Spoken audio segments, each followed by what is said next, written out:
জান্নাত পেল সে প্রকাশ্য সফলতা পেল, যে জান্নাত পেল সে বড় সফলতা পেল, যে জান্নাত পেল সে বিশাল সফল হয়ে গেল। আর যে ব্যক্তি জান্নাত পায় না সে হলো ব্যর্থ। হাজার কোটি টাকা, বিঘা বিঘা জমিন আছে, রাষ্ট্রের বড় ক্ষমতার চেয়ারটাও তার অধীনে আছে, কিন্তু নিজের নামটা জান্নাতীদের কাতারে ঢুকাতে পারে নাই। তার মতো ব্যর্থ আর কেউ নাই। অথচ আজকে আমরা টাকার জন্য ক্ষমতার জন্য পাগল হয়ে গেছি, জান্নাতের কথা আমরা অনেকে ভুলেই গেছি। হুজুর বারবার কথাগুলো স্মরণ করিয়ে দিলেন। ও যুবক ভাইয়েরা, দুনিয়ার চাকচিক্য আমাকে তোমাকে পাগল বানিয়ে ফেলেছে। অথচ দেখো, যদি তোমার চোখ বন্ধ হয়ে যায়, হাজার কোটি টাকার সাথে তোমার কোনো সম্পর্ক আর নাই। আপনজনেরা তোমার হাতের গড়িটা পর্যন্ত খুলে ফেলবে। তোমার হাতে যদি দামি কোনো আংটি থাকে, আংটিটা নিয়ে পকেটে ঢুকাবে। যদি কম দামি হয়, খুলে এটা ফেলে দেবে। তোমার কম দামি আংটিটা পর্যন্ত তোমার হাতে রেখে তোমাকে কবরে দেবে না। কারণ যে আংটিটা তুমি কিনেছ, ওটার দাম 5 টাকা হোক আর 10 টাকা হোক, এটারও তো একটা মূল্য আছে। তোমার মৃত্যুর পরে কম দামি আংটিটা খুলে আপনজন বুঝাইয়া দেবে, তোমার সাথে আমরা 1 টাকার সম্পদ দিতে রাজি নেই। আমাদের মা বোনেরা যখন মারা যায়, তাদের নাকের ফুল, কানের দুল, গলার চেইন, হাতের বালা আপনজনরা খুলে নেয়। খুলতে খুলতে তার সালোয়ার কামিজ পর্যন্ত খুলে ফেলে। তোমার টাকা থেকে যাবে ব্যাংকে, সম্পদ থেকে যাবে বাড়িতে, তুমি খালি। ও কোটিপতি, তুমি সফল মনে করেছিলা টাকাওয়ালা হইয়া, সব বন্ধ হওয়ার সাথে সাথে টাকা তো নাই। তুমি তো কোরিয়ার কম্বল ছাড়া ঘুমাও নাই, সবচেয়ে দামি ব্র্যান্ডের বিছনা চাদরে ঘুমাইছো। কিন্তু চোখ বন্ধ হওয়ার পরে যদি তোমার আপনজনেরা তোমার কাছে গিয়ে বলে, হুজুর আমার বাবা মারা গেছে, কবরে একটা বিছনা চাদর দিতে চাই, হুজুর ফতুয়া দেবে কবরে বিছনা চাদর দেওয়া জায়েজ নাই। তোমার সম্পদের সাথে তোমার সম্পর্ক শেষ। এমপি ছিলেন, মন্ত্রী ছিলেন, চোখ বন্ধ হওয়ার সাথে সাথে আপনার আসন শূন্য ঘোষণা করা হবে। আপনার হাতে ক্ষমতাও নাই। এবার বলুন তো, ক্ষমতা নাই, টাকাও নাই, কপালে জান্নাতও নাই, আছেটা কি? কি আছে? আর নাই, কিছু নাই, দুজকের আগুন। এজন্য যারা মুমিন তারা সফল। সফলতার জন্য প্রথম শর্ত হলো ঈমান। উস্তাদ বারবার ঈমানের কথা বলেছেন। যত নবী পৃথিবীতে এসেছেন, সব নবীর প্রথম দাওয়াত ছিল কি? ঈমান।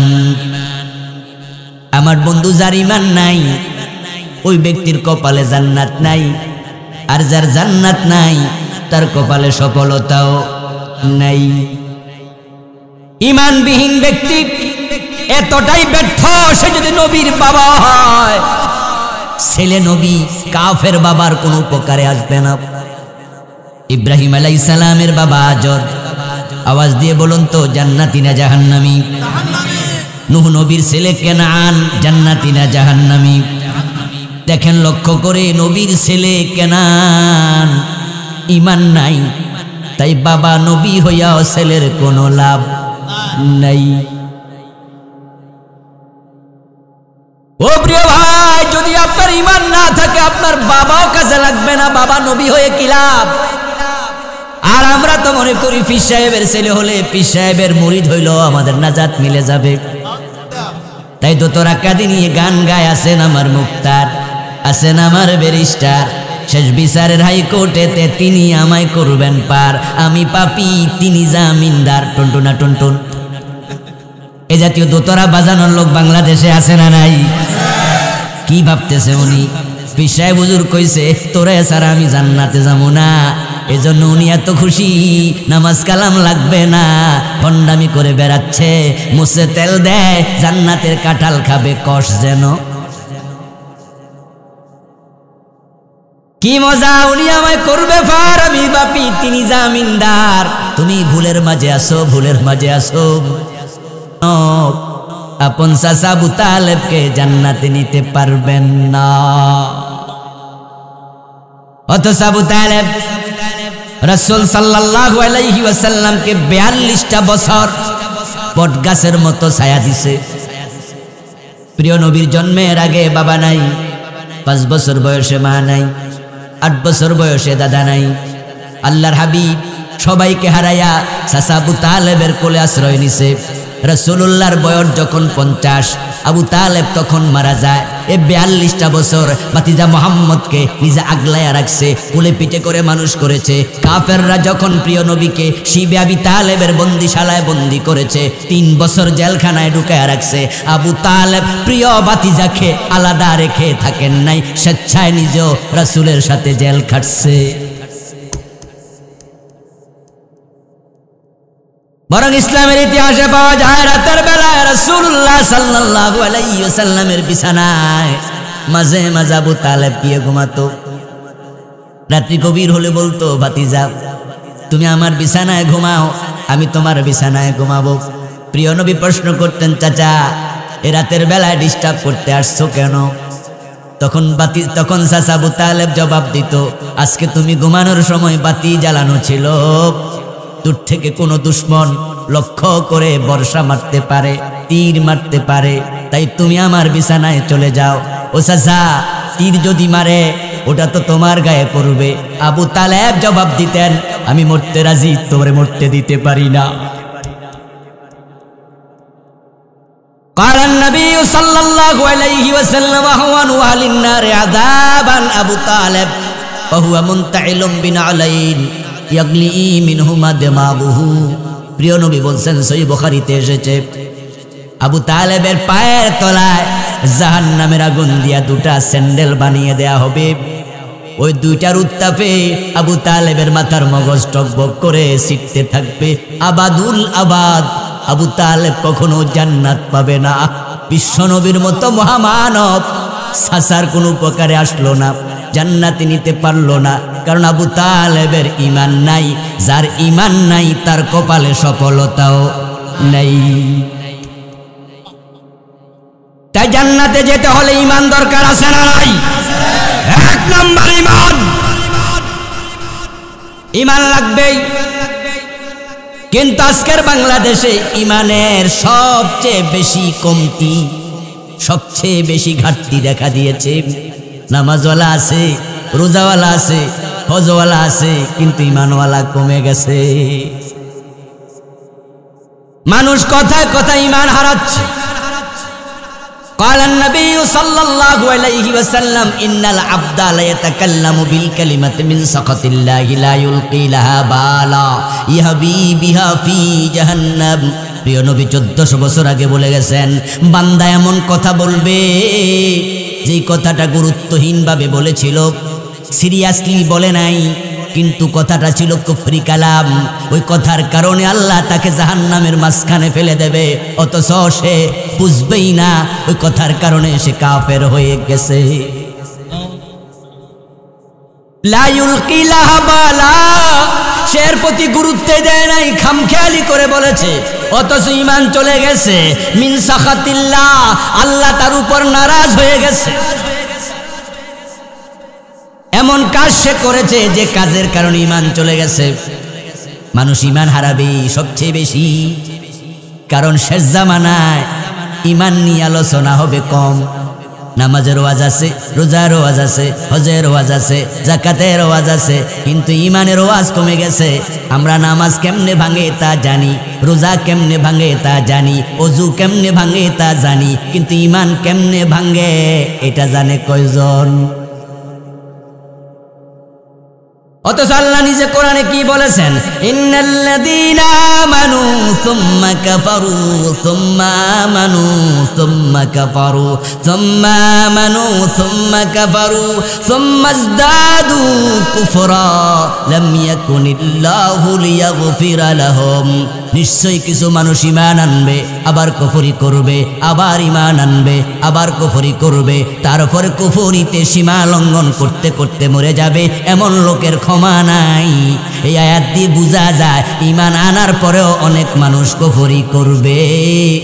ও বন্ধু, রাসূলের হাতে কালেমা পড়েছে, এরপরে মুরতাদ হয়ে গেছে, ঈমান হারা হয়েছে, এমন লোকও আছে না নাই? রাসূলুল্লাহ সাল্লাল্লাহু আলাইহি ওয়াসাল্লামের হাতে কালেমা পড়ে আবার মুরতাদ হয়েছে। হযরত আবু বকর সিদ্দিক রাদিয়াল্লাহু তাআলা আনহু যখন খলিফা ছিলেন, একদল মুসলমান যাকাত দিতে অস্বীকার করেছে। এই হাদিস কি আপনারা শোনেন নাই? আবু বকর সিদ্দিক তাদের সাথে জিহাদ করেছে। মুসলমানের সাথে মুসলমানের জিহাদ জায়েজ আছে নাকি? আবু বকর যে জিহাদ করলেন, কারণ কি? যাকাত দিতে অস্বীকার করার কারণে লোকগুলো কাফের হয়ে গেছে, অথচ যাকাত দিতে অস্বীকার করার আগে তারা মুমিন ছিল। মুসাইলামাতুল কাজ্জাব যখন নিজেকে নবী দাবি করেছে, একদল লোক তাকে নবী মেনে কাফের হয়ে গেছে। কারণ কোরআনের মাঝে আছে বিশ্ব নবী, শেষ নবী। আল্লাহ যা বলবেন তার বিপরীতে কথা বলা যাবে না। আল্লাহ যা বলবেন তার বিপরীতে কাজ করা যাবে না। আল্লাহ যা বলবেন তার বিপরীতে চিন্তা করা যাবে না। আল্লাহর কোরআনের বিপরীত চিন্তা কাজ করবা, ঈমান থাকবে না। মুসাইলামাতুল কাজ্জাব দাবি করলো সে নবী, একদল মুসলমান তাকে নবী মেনেছে কাফের। কারণ প্রিয় নবী মুহাম্মদ শেষ নবী। গোলাম আহমদ কাদিয়ান নামে একজন ভণ্ড জন্ম নিল 1835 সনে। সে বড় হইয়া দাবি করলো সে নাকি নবী। গোলাম আহমদ কাদিয়ানকে নবী মনে করে এমন একদল লোক বাংলাদেশও আছে না নাই? আওয়াজ করে বলুন তো, এগুলো মুমিন না কাফের? এখন তারা কি নামাজ পড়ে না, রোজা রাখে না, হজ করে না, দাড়ি টুপি নাই, ঈমান নাই, নামাজ পড়ে লাভটা কি? আল্লাহর হাবিবের হাদিস বাস্তবায়ন হয়ে গেছে। কালান নবী সাল্লাল্লাহু আলাইহি ওয়াসাল্লাম ইয়াতি আলান নাসি জামানুন ইয়াজতামিউনা ফিল মাসাজিদি লাইসা ফীহিম মুমিন। যেটা হুজুর কিছুক্ষণ আগে বলেছে, এমন একটা জামানা আসবে যেই জামানার মানুষগুলো মসজিদে একত্রিত হবে, নামাজ পড়বে, তালিম করবে, জিকির আজকার করবে, কিন্তু একটারও ঈমান থাকবে না, একটারও ঈমান থাকবে না। তাকুনু বাইনা সাআতি ফাতারুন কাকাতাইল লাইলিল মুসলিম ইউসবিহু ফীহা আর-রাজুলু মুমিনান ফায়ুমসি কাফিরা। প্রিয় নবী ভবিষ্যৎবাণী করতেছেন, কিয়ামতের আগে এমন ফিতনা চারদিক থেকে আসবে অন্ধকার রাতের মতো। এই ফিতনার কারণে কিয়ামতের পূর্বে অবস্থাটা এমন হবে, মানুষ সকাল বেলায় মুমিন থাকবে, সন্ধ্যা বেলায় কাফের হয়ে যাবে। সকাল বেলায় মুমিন ছিল, সন্ধ্যা বেলায় কাফের হবে। কাফের হতে হতে হতে হতে হতে হতে অবস্থা এমন হবে পুরা জমিনে একজন মুমিন আর থাকবে না। যখন পুরা জমিনে একজন মুমিন থাকবে না, আকাশ এবং জমিনটাও আর। সহিহ মুসলিমের হাদিস, কালান নবী সাল্লাল্লাহু আলাইহি ওয়াসাল্লাম লা তাকুমুস সাআতু আলা হাদিন ইয়াকুলু আল্লাহ আল্লাহ আল্লাহ আল্লাহ বলার মতো যদি একজনও থাকে, কিয়ামত হবে না। এবার আপনারা একটু জবাব দিন, কিয়ামত হবে কিনা? কিয়ামত হওয়ার সম্ভাবনা আসেনি? সম্ভাবনা নিশ্চিত। কিয়ামত হবে কিনা? তাহলে হাদিসে তো আছে একজন মুমিন থাকলো কিয়ামত হবে না। এই হাদিস দিয়ে বোঝা যায় যখন কিয়ামত হবে ঈমানদার একজনও আর থাকবে না, কিন্তু মসজিদে নামাজি থাকবে। মাসাজিদুহুম আমিরাতুন ওয়া হিয়া খারাবুম মিনাল হুদা। কিয়ামতের আগে বাইতুল মুকাররম হিন্দুরা দখল করবে না, মসজিদে হারাম বৌদ্ধরা দখল করবে না, আন্দরকিল্লা শাহী মসজিদ সেটাও কাফেররা দখল করবে না, আপনাদের আশরাফপুরের মসজিদগুলো হিন্দুরা দখল করবে না। কিয়ামতের আগে নামাজি থাকবে কিন্তু ঈমানদার। এই যে ঢাকার বকশীবাজারে কাদিয়ানীদের মসজিদ আছে, সেখানে কি ইমাম নাই? আওয়াজ করে বলুন, মুয়াজ্জিন নাই, মুসল্লি নাই। ওই মসজিদে ইমানদার আছে কয়জন? এরকমই হবে মসজিদগুলোর অবস্থা। হুজুর কিছুক্ষণ আগে বলেছেন চমৎকার ভাবে, লাখে লাখে মানুষ মরছে। আশরাফপুরের কথাও বললেন, কত মানুষ মরে গেছে, ইমান নিয়ে মারা গেছে একবারে কম লোক, কম। ইমান হারা মানুষের সংখ্যাই বেশি। এরকম বেঈমান আজকের মাহফিলে আমার সামনেও আছে, অথচ আপনি নিজে জানেন না, কারণ ইমানের ব্যাপারে এলিমই নাই। অজু ভেঙে গেলে মানুষ অজু করে, কারণ সে জানে অজুটা ভেঙে গেছে। রোজা ভেঙে গেলে মানুষ রোজা কাজা করে, কারণ সে জানে রোজাটা ভেঙে গেছে। নামাজ কোনো কারণে ভেঙে গেলে নামাজ আবার আদায় করে, কারণ সে জানে আমার নামাজ ভেঙে গেছে। কিন্তু ইমান কোন কারণে ভাঙে এটা জানি না, যার কারণে ভাঙ্গা ইমান লইয়া সে মারা যাচ্ছে।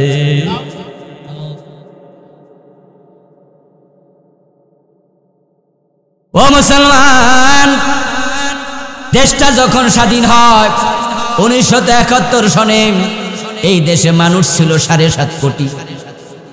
তার মাঝে 50 লাখ যদি হিন্দু বৌদ্ধ খ্রিস্টান হয়, তাদেরকে বাদ দেন, মুসলমান ছিল 7 কোটি। এখন 2022 সন চলছে, মানুষ হয়ে গেছে প্রায় 18 কোটি। তার মাঝে 2 কোটি যদি হিন্দু বৌদ্ধ খ্রিস্টান বাদ দেন, মুসলমান হয়ে গেল 16 কোটি। ছিলাম 7 কোটি, এখন হয়েছে 16 কোটি। আপনারা বলুন তো, আগামী 10 বছর পরে 20 কোটি 16 কোটি থাকবে না আরো বাড়বে? 30 বছর পরে তো এরকম যদি আমরা বাড়ি, কিয়ামতটা হইব কেমনে? একজন থাকলেও তো কিয়ামত হবে না। আরেকটি প্রশ্নের জবাব দিন তো ভাইয়েরা, কিয়ামত কি পিছাচ্ছে না আগাচ্ছে? তো কিয়ামত আগাইলে মুসলমান বাড়বে কইল কে? অথচ আমরা তো 7 কোটি থেকে হয়ে গেলাম 16 কোটি। 10 বছর পর হয়ে যাব 25 কোটি 20 কোটি। একজন থাকলেও তো কিয়ামত হবে না। আসলে ইমানদার বাড়ে না, ইমানদার প্রতিদিন কমতেছে। এখন ভোটার লিস্টের তালিকায় মুসলমান, বাস্তব মুসলমান কমে গেছে। 100% মুসলমানের মানুষের মাঝে নাকি আমরা 92% মুসলমান। ভোটার লিস্টে দেখে, পত্রিকায় দেখে তো মন ফুলে যায়, বুক ফুলে যায়, মাশাআল্লাহ। কিন্তু আমি মনে করি না না না, 91-92% দরকার নাই। প্রকৃত মুসলমান যদি 51% থাকতো, তাহলে বাংলাদেশ অনেক আগে আল্লাহর কোরআনের আইনে চলতো। ব্রিটিশ আইনে বাংলাদেশ চলার কথা ছিল না। সকালবেলায় মোমেন থাকবে, সন্ধ্যাবেলায় কাফের হবে। কিভাবে কিভাবে এটা হবে? এবার শুনুন, মানুষ এমন চিন্তা লালন করবে যে চিন্তার কারণে তার ঈমান যাবে। যেমন বন্ধু, কোরআন মাজিদ আল্লাহ তাআলা বারবার বলেছেন, আমি মানুষ বানাইছি মাটি থেকে। এমন আয়াত আসেনি?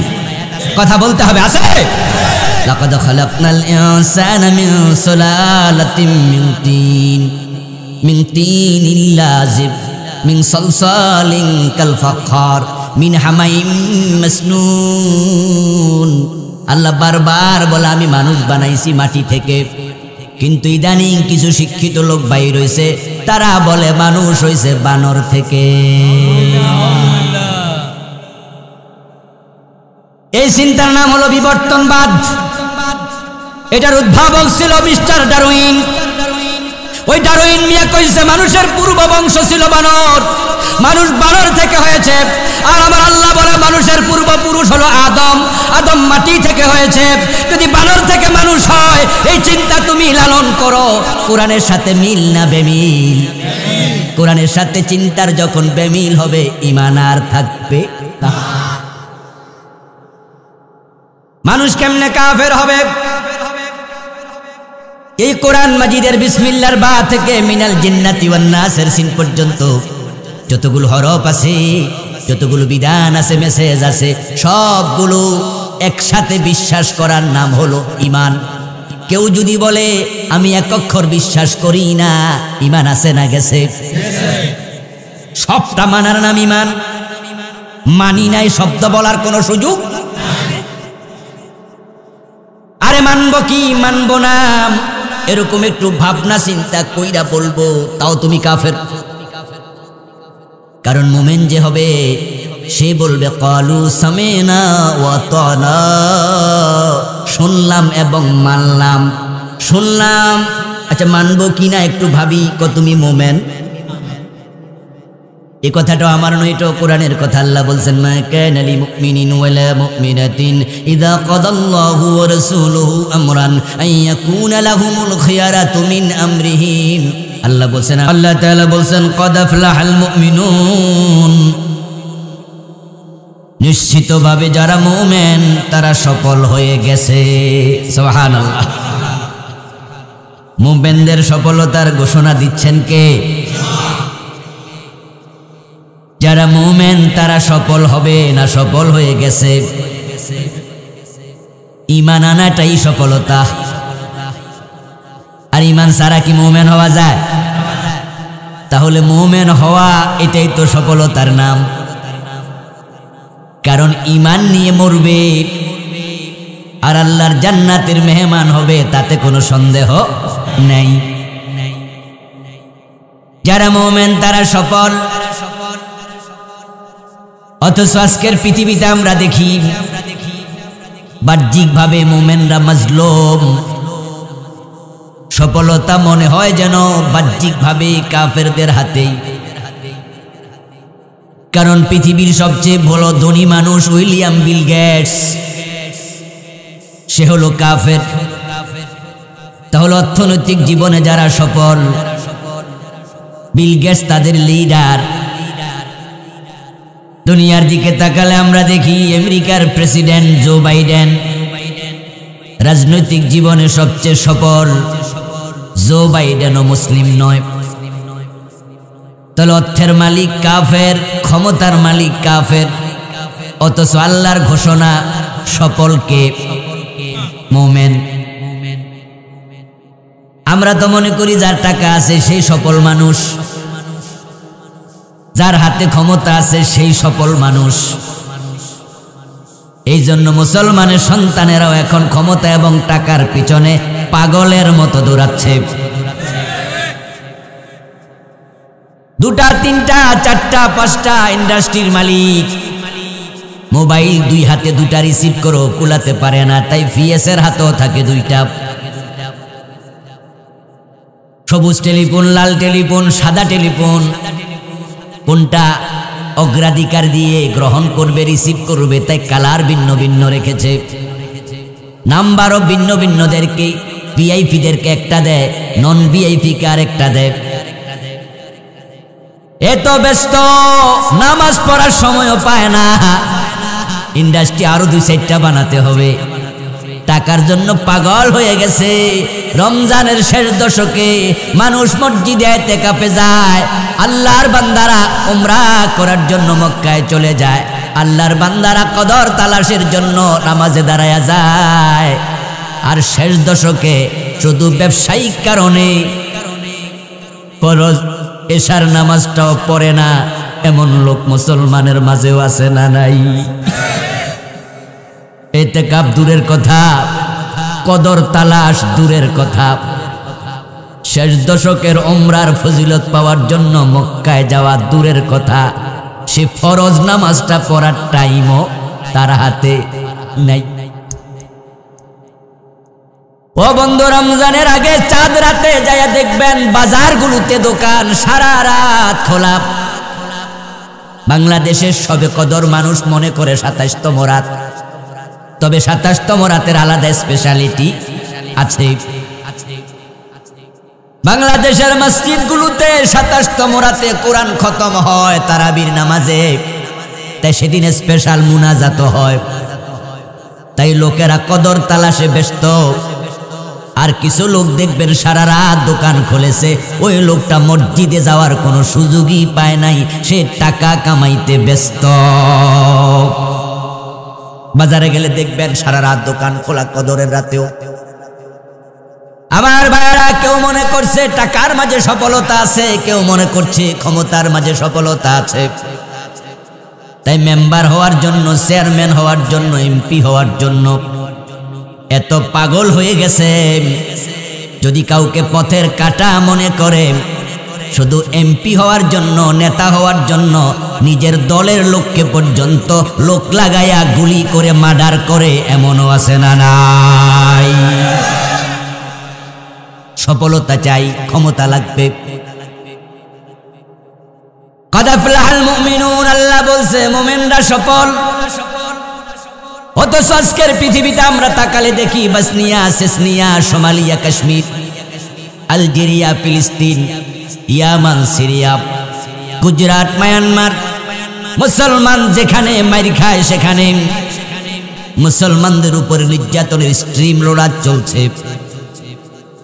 মায়ানমারের 13 লাখ 14 লাখ লোক বাংলাদেশে কোন রকমে জান লইয়া পলাইয়া আসছে। এখন মায়ানমারের মুসলমানরা ইউনাইটেড নেশন, জাতিসংঘের ভিক্ষার হাত পেতে থাকে অলওয়েজ। কখন তারা ভিক্ষা দেবে, তারা পেট চালাবে। পৃথিবীতে শত শত হাজার হাজার মুসলমান উদ্বাস্তু শিবিরে বসবাস করছে। খাবার নাই, থাকার ব্যবস্থা নাই, পরিধান করার ভালো কাপড় নাই। অথচ আমার আল্লাহ ঘোষণা দিচ্ছেন, কদ আফলাহাল মুমিনুন, যদি তুমি মুমিন হও, মুমিনেরা তোমরা সফল হয়ে গেছো। আল্লাহর কথার মাঝে তো কোনো ভুল নাই, ভুলের সম্ভাবনাও নাই, এবং আল্লাহর কথার মাঝে সন্দেহের কোনো অবকাশও নাই। তো আমরা দেখি মুসলমান মারি খাওয়া জাতি। ফিলিস্তিনের মুসলমানদেরকে ইহুদিরা মারে, ইরাক আফগানিস্তানের মুসলমানকে খ্রিস্টানরা মেরেছে, কাশ্মীরের মুসলমানদেরকে ভারতের হিন্দুরা মারে, মায়ানমারের মুসলমানকে মায়ানমারের বৌদ্ধরা মারে। শুধু মুসলমান মাইর খায়, আর আল্লাহ কয় কদ আফলাহাল মুমিনুন, মুমিন নিশ্চিত সফল হয়ে গেছে। আমরা দেখলাম কি আর আল্লাহ বলে কি?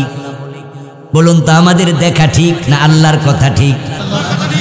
আমাদের দেখার মাঝে কিছু ভুল আছে না নাই? আমরা যদি মনে করি ক্ষমতার নাম সফলতা, অর্থের নাম সফলতা, আমাদের জানার মাঝেও নিশ্চিত ভুল আছে। আসলে ক্ষমতার মাঝে আর অর্থের মাঝে কোনো সফলতা নাই, বরং সফলতার ব্যাখ্যা ভিন্ন কিছু, যেটা আল্লাহ নিজে বুঝাইতে চাইছে।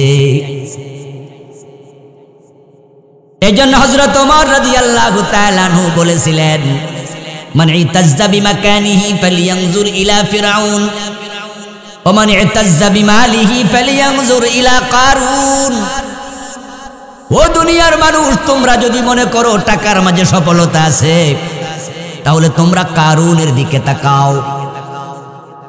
তোমরা যদি মনে করো ক্ষমতার মাঝে সফলতা আছে, তোমরা ফেরাউনের দিকে তাকাও। আপনারা বলুন তো, ফেরাউন মিশরের প্রেসিডেন্ট ছিল, হাতে কত ক্ষমতা ছিল, কিন্তু পৃথিবীর মানুষের কাছে ফেরাউন একজন সম্মানিত মানুষ নাকি লাঞ্ছিত মানুষ? সফল মানুষ না ব্যর্থ মানুষ? দুনিয়ার কেউ কোনোদিন ফেরাউনের মতো হতে চাইছে? কেউ কাউকে ফেরাউন বললে খুশি হয়? তার নামটা পর্যন্ত আজকে লাঞ্ছিতদের কাতারে চলে গেছে। কেউ যদি কাউকে বলে তুমি একজন ফেরাউন, সাথে সাথে তার চেহারাটা কালো হয়ে যায়। সে প্রতিবাদ করে বলে আমারে কি বললি? অথচ তার হাতে ক্ষমতা ছিল। হযরত ওমর এজন্যই বলেছেন, ক্ষমতার নাম সফলতা নয়। যদি ক্ষমতাওয়ালা সফল হতো, তাহলে ফেরাউনকেও মানুষ সফল মানুষ মনে করত। আমার ভাইয়েরা, ফেরাউনের লাশটা আজ পর্যন্ত পৃথিবীর বুকে আল্লাহ রেখে দিয়েছেন, শুধু আপনাকে আমাকে বুঝানোর জন্য। তাকায় দেখো ফেরাউনের দিকে, তার লাশ এখনো সাক্ষী দিচ্ছে সে সফল মানুষ নয়। যেদিন ফেরাউনকে আল্লাহ তাআলা পানিতে ডুবালেন, অন্য অন্যদের মতো তার লাশও গলে যেতে পারত, পচে যেতে পারত, হাঙ্গরে খেয়ে ফেলতে পারত, তিমির পেটে চলে যেতে পারত, কিন্তু তার লাশটাকে হাঙ্গর থেকে, তিমি থেকে, পচে গলে যাওয়া থেকে বাঁচায়া রাখছেন কে? কোরআনে আল্লাহ এটাই বলেছেন, আল-ইয়াউমা নুনাজ্জিকা বিবাদানিকা লিতাকুনা লিমান খালফাকা আয়া। সুবহানাল্লাহ পড়েন। এ ফেরাউন, তোরা আমি পানিতে ডুবালাম, কিন্তু তোর দেহকে আমি রেখে দিলাম অবিকৃত। পচন হবে না, গলন ধরবে না, হাঙ্গর তিমি তোকে খাবে না। বাহারে আহমারে ফেরাউন ডুবে মরেছে। ওই লোহিত সাগরের মাঝে কত রকমের বড় বড় প্রাণী আছে। ৩১০০ বছরের বেশি ফেরাউনের লাশ পানির মাঝে ছিল, পচে নাই, গলে নাই, হাঙ্গর তিমি তাকে খায় নাই। আল্লাহ আমি তোকে রেখে দিলাম লিতাকুনা লিমান খালফাকা আয়া, তুই পরবর্তী প্রজন্মের জন্য নিদর্শন হবি। মানুষ তোকে দেখে শিক্ষা নেবে। ক্ষমতার মাঝে এই সফলতা নেই। যে ফেরাউনের হাতে ক্ষমতা ছিল, ওই ফেরাউনরে পানিতে ডুবাইছে কে? আল্লাহ তার লাশ আমাদের চোখের সামনে রেখে বুঝাইয়া দিলেন, আল্লাহ যদি কাউকে ধরে, যত বড় ক্ষমতাওয়ালা হোক, তার বাঁচার সুযোগ নেই। আমার প্রিয় ভাইয়েরা, ফেরাউন একা পানিতে ডুবে নাই, তার সাথে তার অসংখ্য সৈন্য ছিল, তারাও পানিতে সেদিন ডুবে মরেছিল। সবার লাশ গলে গেল, পচে গেল, কিন্তু তারটা গলল না, পচল না। সে আমাদের জন্য নিদর্শন। আমি 4-5 বছর আগে মিশরে গিয়েছিলাম। ওই ফেরাউনের লাশ আমি নিজের চোখে দেখে এসেছি। ন্যাশনাল মিউজিয়ামের মাঝে শটান শুয়ে আছে, কাঁচের গ্লাসের মাঝে তাকে রেখে দিয়েছে। ওখানে যাওয়ার সময় হাতের ছাতাটা পর্যন্ত নিতে দেয় না, ব্যাগেজ নিতে দেয় না, সব কিছু রেখে দেয়। ওই ফেরাউনের লাশ যদি মানুষ মিউজিয়ামের ভিতরে না পাইয়া মিউজিয়ামের মাঠে পাইতো, মানুষ তাকে স্যান্ডেল দিয়া পিটাইত। কত অপমানিত লোক ফেরাউন, অথচ ক্ষমতা তার হাতে এক সময় ছিল। আল্লাহ তাআলা আমাদেরকে ফেরাউনের লাশ রেখে বুঝালেন, তোমরা ফেরাউনের চরিত্র অনুসরণ করো না, তার মতো হইও না, মনে যা চা তা করো না। কিছু লোক কিন্তু আছে, ক্ষমতা পাইয়া ফেরাউনের মতো হয়ে যায়, ঠিক না? যা মনে চা তা করে। আমার প্রিয় ভাই, ফেরাউনকে আল্লাহ তাআলা যখন পানিতে ডুবাইছে, তখন সে ঘুমিয়েছিল না, সজাগ ছিল? কথা বলেন। পদত্যাগ করে এসেছে না ক্ষমতায় ছিল? একা ছিল না, সাথে সৈন্য ছিল? আল্লাহ সজাগ রাইকা ডুবাইছে, ক্ষমতায় রাইকা ডুবাইছে, সৈন্য বেষ্টিত অবস্থায় ডুবাইছে। ডুবাই আল্লাহ প্রমাণ করে, আমি ধরলে তোমার ক্ষমতা, তোমার সচেতনতা, তোমার সৈন্য কাউকেও তোমাকে বাঁচাতে পারবে না।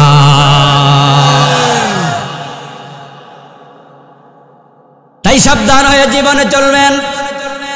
একটু টাকা, একটু ক্ষমতা পাইয়া এলাকার উপর জুলুম করবেন না, পাশের বাড়ির গরিবের উপর অত্যাচার করবেন না।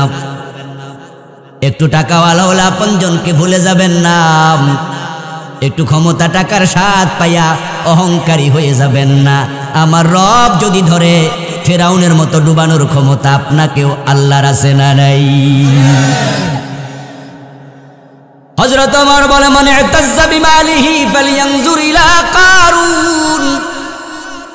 তোমরা যারা একটু টাকাওয়ালা হয়ে অহংকারী হয়ে যাও, টাকাওয়ালা হওয়ার পরে সফল মনে করো, আমি এখন থেকে একজন সফল চাকরিওয়ালা, সফল ব্যবসায়ী। একটু পয়সাওয়ালা হলে মানুষ মনে করে আমি সফল হয়ে গেছি।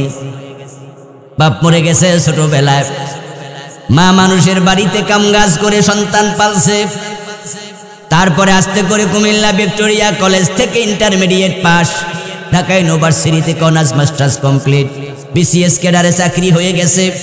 এখন বড় অফিসার। ওই গরিব মা পরের বাড়িতে আর কাজ করা লাগে না, একটা একতলা বিল্ডিং করে দিছে। মাকে এখন নতুন নতুন কাপড় কিনে দেয়, মা এখন নতুন নতুন শাড়ি পরে মানুষের সাথে কথা বলে, দেখা করে, বান্ধবীদের সাথে গল্প করে। এলাকার লোকেরা কানাকানি করে কয়, দেখো দেখো ওই গরিব মহিলার দিকে আল্লাহ এখন চোখ তুলে। কয় না? কারে ওই বেডির দিকে আল্লাহ চোখ তুলে চাইছে রে? তাইলে এর আগে আল্লাহ চোখ বন্ধ করে রাখছিল, তো আল্লাহ এখন চোখ তুলে তাকাইছে। কথার অর্থ কি? কি বুঝালো মানুষ? মানুষ বুঝাইলো তার উপর আল্লাহ দয়া করছে, রহমত করছে, নেয়ামত দিছে। হযরত ওমর বলেন, তুমি ভুল করেছো। টাকার মাঝে যদি থাকতো আল্লাহর নিয়ামত এবং সফলতা, তাহলে কারুনের দিকে তাকাও, কারুনের মতো এত ধনী মানুষ পৃথিবীতে আর কে আছে? অথচ কারুন সফল না ব্যর্থ, টাকার মাঝে সফলতা নাই। আমার প্রিয় ভাইরা, কারুনকে আল্লাহ তাআলা এমন সম্পদ দিয়েছেন, আল্লাহ নিজে তার প্রসঙ্গে কোরআনে সূরাতুল কাসাস আলোচনা করেছেন। আল্লাহ নিজে বলতেছেন, ওয়াতাইনাহু মিনাল কুনুজ, আমি কারুনকে গুপ্তধনের ভান্ডারগুলো দিয়ে দিয়েছি। কুনুজ কানজুন শব্দের বহুবচন। একটা গুপ্তধনের ভান্ডার পাইলে তো মানুষ কোটি কোটি টাকার মালিক হয়ে যায়।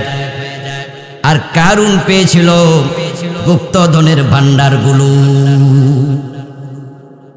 ওয়াতাইনাহু মিনাল কুনুজি, আমি তাকে গুপ্তধনের ভান্ডারগুলো দিয়ে দিয়েছি। আমি সেটাও দেখতে গিয়েছিলাম কায়রো থেকে কয়েকশো মাইল দূরে ফাইয়ুম নামক শহর, জেলা। ওখানে কারুনের বিশাল সমুদ্রের মতো একটা হ্রদ আছে। নৌকাওয়ালা কয়েকজন পেলাম, ওরা টুরিস্টদেরকে নৌকায় ঘুরাইয়া টাকা কামায়। দাঁড়ালাম এই তীরে, জিজ্ঞাসা করলাম ওই তীর তো চোখে দেখা যায় না, কত দূর? নৌকাওয়ালা জবাব দেয়, ওই তীরে আমিও জীবনে যাই নাই। এ বিশাল সবটা জায়গা সহ আল্লাহ কারুনকে মাটির নিচে ধসাইয়া দিছে। তার মেইল ইন্ডাস্ট্রি, তার ক্ষেত খামার, তার চারণভূমি, তার জায়গা জমিন আল্লাহ তাআলা সবটা একসাথে ধসাইয়া দিছে। এই পৃথিবীতে কোনো মুসলমান তার নিজের সন্তানের নাম কারুন রাখে না। যদি কেউ কাউকে বলে তুমি কারুনের মতো, সে খুশি হয় না। হযরত ওমর বললেন, টাকার মাঝে সফলতা নাই, কারুনকে দেখে শিক্ষা নেও। তাহলে সফলতা আছে কই? এটা জানতে হলে মুসলমান হযরত বেলালের দিকে তাকাও। হযরত বেলাল রাদিয়াল্লাহু তাআলা আনহুর হাতে কি ফেরাউনের মতো ক্ষমতা ছিল? আওয়াজ দিয়ে বলুন। কারুনের মতো টাকা পয়সা ছিল? হযরত বেলাল রাদিয়াল্লাহু তাআলা আনহু ছিলেন বিশ্ব নবীর মসজিদের বারান্দার সদস্য। তিনি আহলে সুফফা, যারা মসজিদে নববীর বারান্দায় থাকতো, হযরত বেলাল তাদের একজন। অথচ আওয়াজ দিয়ে বলুন তো, হযরত বেলাল সফল না ব্যর্থ? আরো জোরে বলুন, ব্যর্থ না সফল? বিশ্বনবী বলেছেন, মেরাজ থেকে এসে বেলাল, আমি মেরাজের রাতে জান্নাতে ঢুকেছি, আমার আগে আগে তোমার পায়ের শব্দ শুনেছি। আল্লাহর হাবিব সাল্লাল্লাহু আলাইহি ওয়াসাল্লামের ইন্তেকালের পরে হযরত বেলাল মদিনা থেকে চলে গিয়েছেন। শেষ জীবন তিনি কাটিয়েছেন সিরিয়াতে। ওমর রাদিয়াল্লাহু তাআলা আনহুর খেলাফতকালে হযরত ওমরের কাছে বেলাল যখন যেতেন, মাঝে মাঝে আসতেন মসজিদে নববীতে রাসূলকে সালাম দিতে, আল্লাহর হাবিব কবর রাসূলের কবর জিয়ারত করতে। হযরত বেলাল ওমরের বাড়িতে যখন যেতেন, হযরত ওমর রাদিয়াল্লাহু তাআলা আনহু অর্ধ দুনিয়ার খলিফা, উনি বসা থাকলে দাঁড়ায়া যেতেন, দৌড়াইয়া ঘরের দরজা পর্যন্ত গিয়ে বলতেন, আতানা সাইয়্যিদুনা বেলাল, আমি ওমর অর্ধ দুনিয়ার নেতা, আমার কাছে আমার নেতা বেলাল এসেছে, বেলাল আমার নেতা। সফলতা কোথায় মুসলমান? বেলালের দিকে তাকাও। বেলালের টাকা নাই, ক্ষমতা নাই, কিন্তু বেলালের কাছে জান্নাত আছে না নাই? আল্লাহর হাবিব বলে দিলেন, আমি জান্নাতে ঢুকেছি, আমার আগে আগে তোমার পায়ের শব্দ শুনেছি।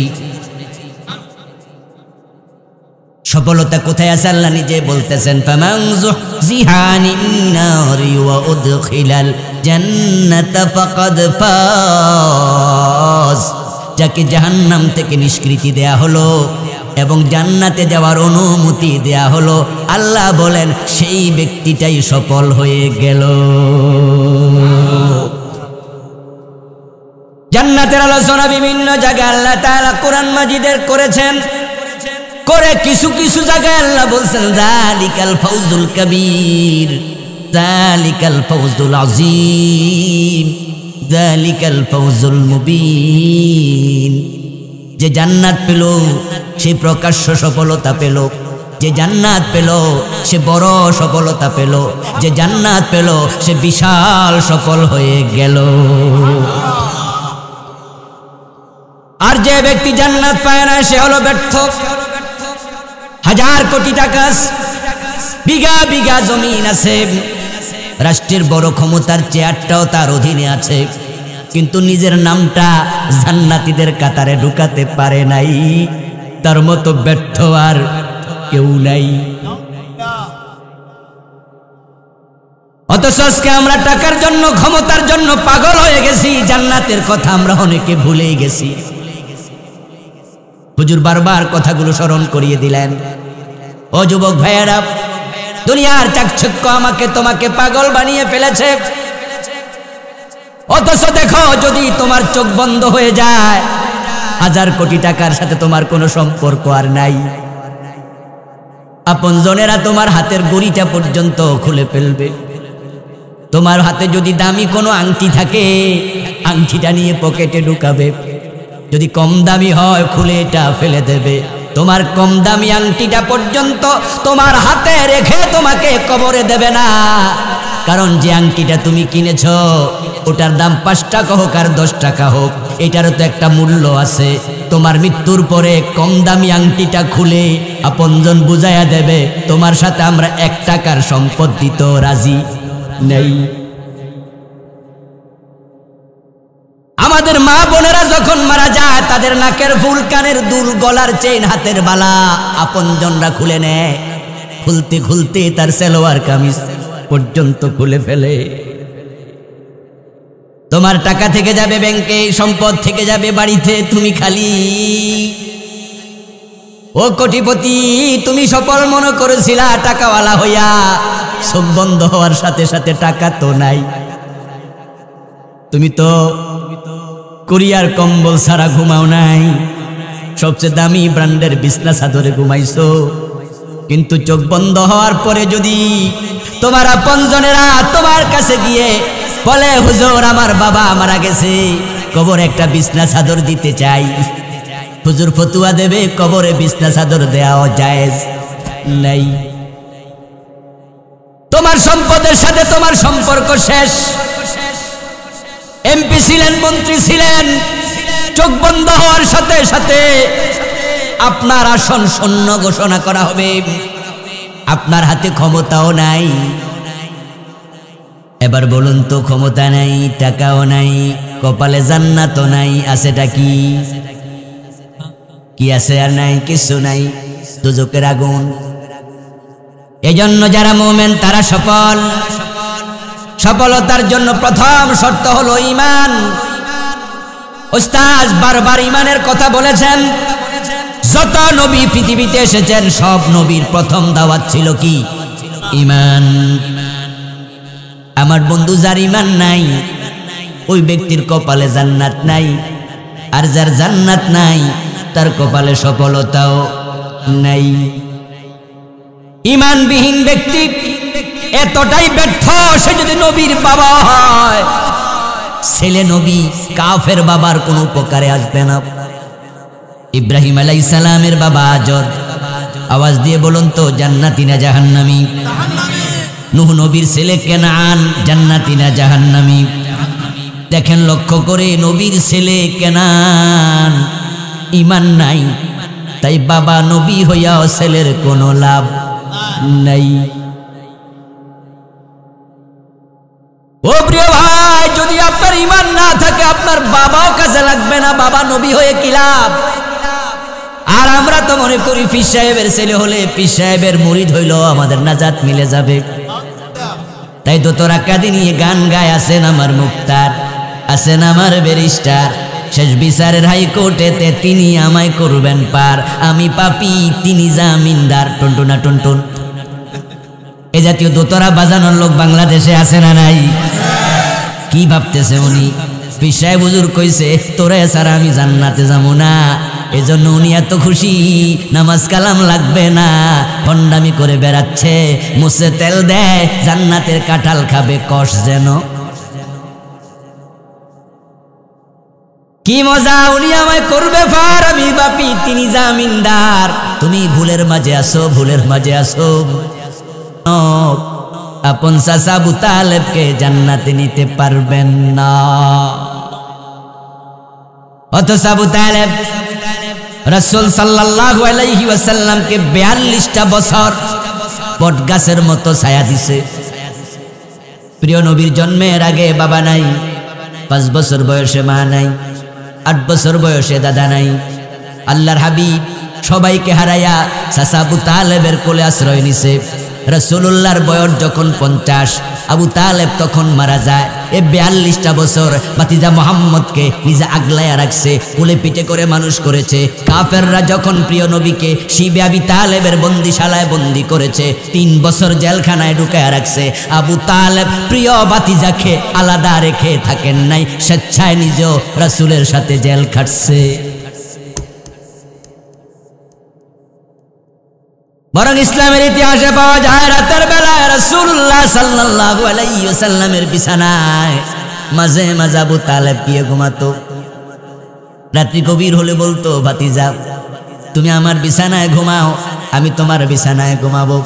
প্রিয় নবী প্রশ্ন করতেন, চাচা এ রাতের বেলায় ডিস্টার্ব করতে আসছো কেন? তখন চাচা আবু তালেব জবাব দিত, আজকে তুমি ঘুমানোর সময় বাতি জ্বালানো ছিল, দূর থেকে কোনো দুশ্মন লক্ষ্য করে বর্ষা মারতে পারে, তীর মারতে পারে, তাই তুমি আমার বিছানায় চলে যাও। ও চাচা, তীর যদি মারে ওটা তো তোমার গায়ে পড়বে। আবু তালেব জবাব দিতেন, আমি মরতে রাজি, তোরে মরতে দিতে পারি না। قال النبي صلى الله عليه وسلم هون أهل النار عذابا أبو طالب وهو منتعل بنعلين ইয়াগলি মিনহুমা দিমাগুহু। প্রিয় নবী বলছেন, সহিহ বুখারীতে এসেছে, আবু তালেবের পায়ের তলায় জাহান্নামের আগুন দিয়া 2টা স্যান্ডেল বানিয়ে দেয়া হবে। ওই 2টার উত্তাপে আবু তালেবের মাথার মগজ টকবক করে ছিটতে থাকবে। আবাদুল আবাদ আবু তালেব কখনো জান্নাত পাবে না। বিশ্বনবীর মতো মহামানব সাসার কোনো উপকারে আসলো না, জান্নাতে নিতে পারলো না, কারণ আবু তালেবের ঈমান নাই।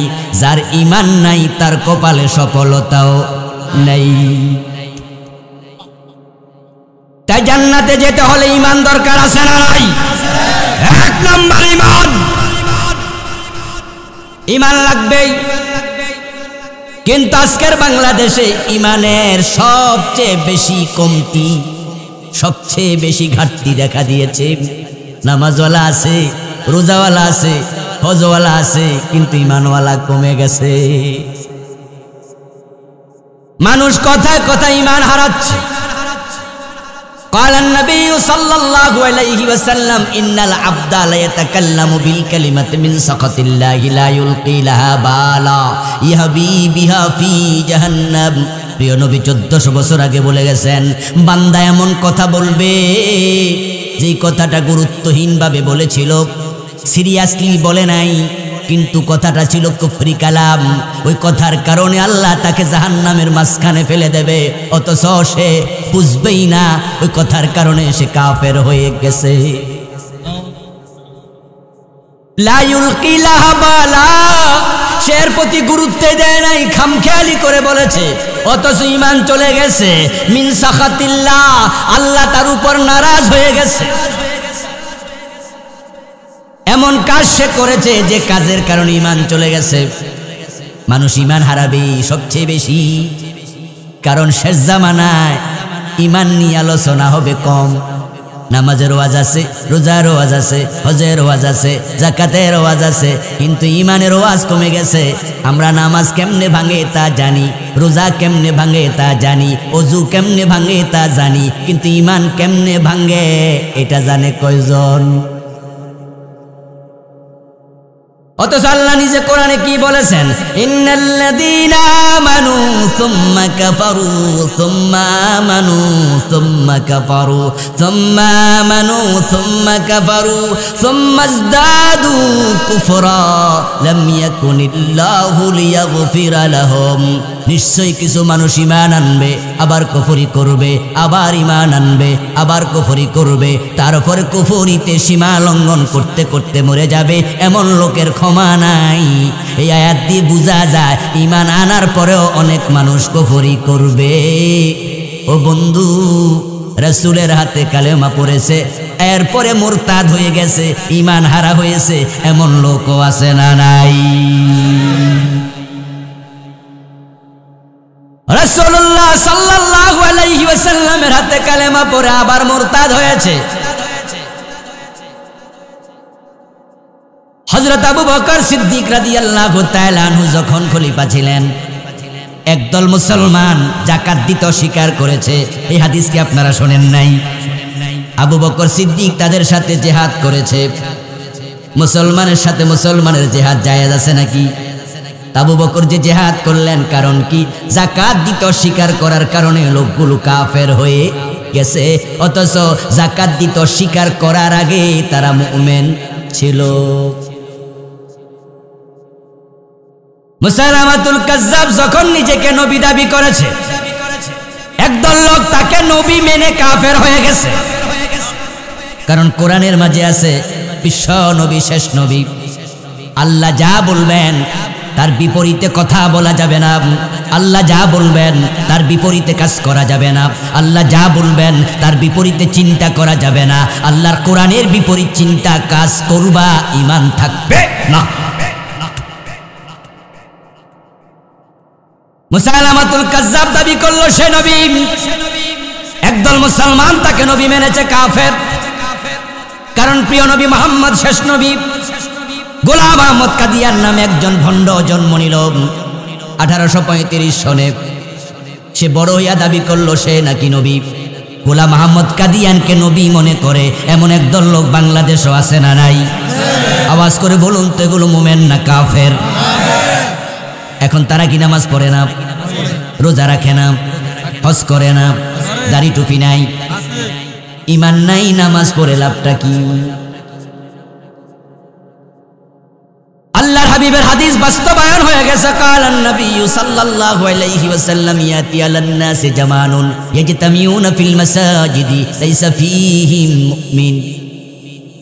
যেটা হুজুর কিছুক্ষণ আগে বলেছে, এমন একটা জামানা আসবে যেই জামানার মানুষগুলো মসজিদে একত্রিত হবে, নামাজ পড়বে, তালিম করবে, জিকির আজকার করবে, কিন্তু একটারও ঈমান থাকবে না, একটারও ঈমান থাকবে না।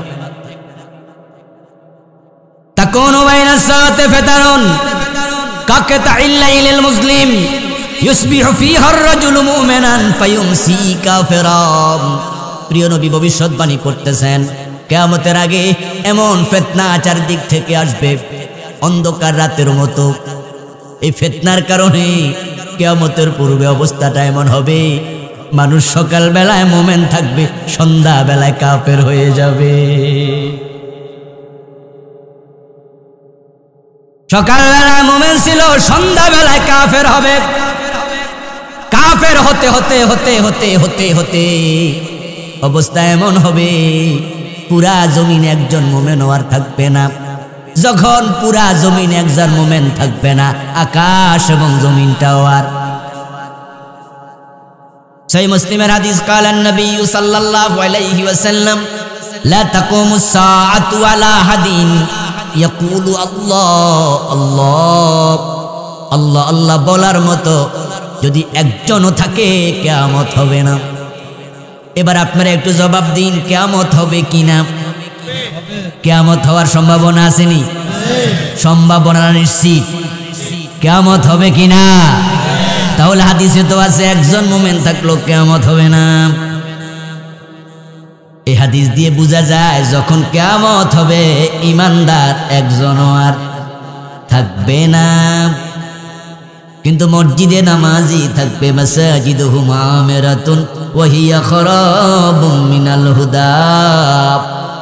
কিয়ামতের আগে বাইতুল মুকাররম হিন্দুরা দখল করবে না, মসজিদে হারাম বৌদ্ধরা দখল করবে না, আন্দরকিল্লা শাহী মসজিদ সেটাও কাফেররা দখল করবে না, আপনাদের আশরাফপুরের মসজিদগুলো হিন্দুরা দখল করবে না। কিয়ামতের আগে নামাজি থাকবে, কিন্তু ঈমানদার এই যে ঢাকার বকশীবাজারে কাদিয়ানীদের মসজিদ আছে, সেখানে কি ইমাম নাই? আওয়াজ করে বলুন, মুয়াজ্জিন নাই, মুসল্লি নাই। ওই মসজিদে ইমানদার আছে কয়জন? এরকমই হবে মসজিদগুলোর অবস্থা। হুজুর কিছুক্ষণ আগে বলেছেন চমৎকার ভাবে, লাখে লাখে মানুষ মরছে। আশরাফপুরের কথাও বললেন, কত মানুষ মরে গেছে, ইমান নিয়ে মারা গেছে একবারে কম লোক, কম। ইমান হারা মানুষের সংখ্যাই বেশি। এরকম বেঈমান আজকের মাহফিলে আমার সামনেও আছে, অথচ আপনি নিজে জানেন না, কারণ ইমানের ব্যাপারে এলিমই নাই। অজু ভেঙে গেলে মানুষ অজু করে, কারণ সে জানে অজুটা ভেঙে গেছে। রোজা ভেঙে গেলে মানুষ রোজা কাজা করে, কারণ সে জানে রোজাটা ভেঙে গেছে।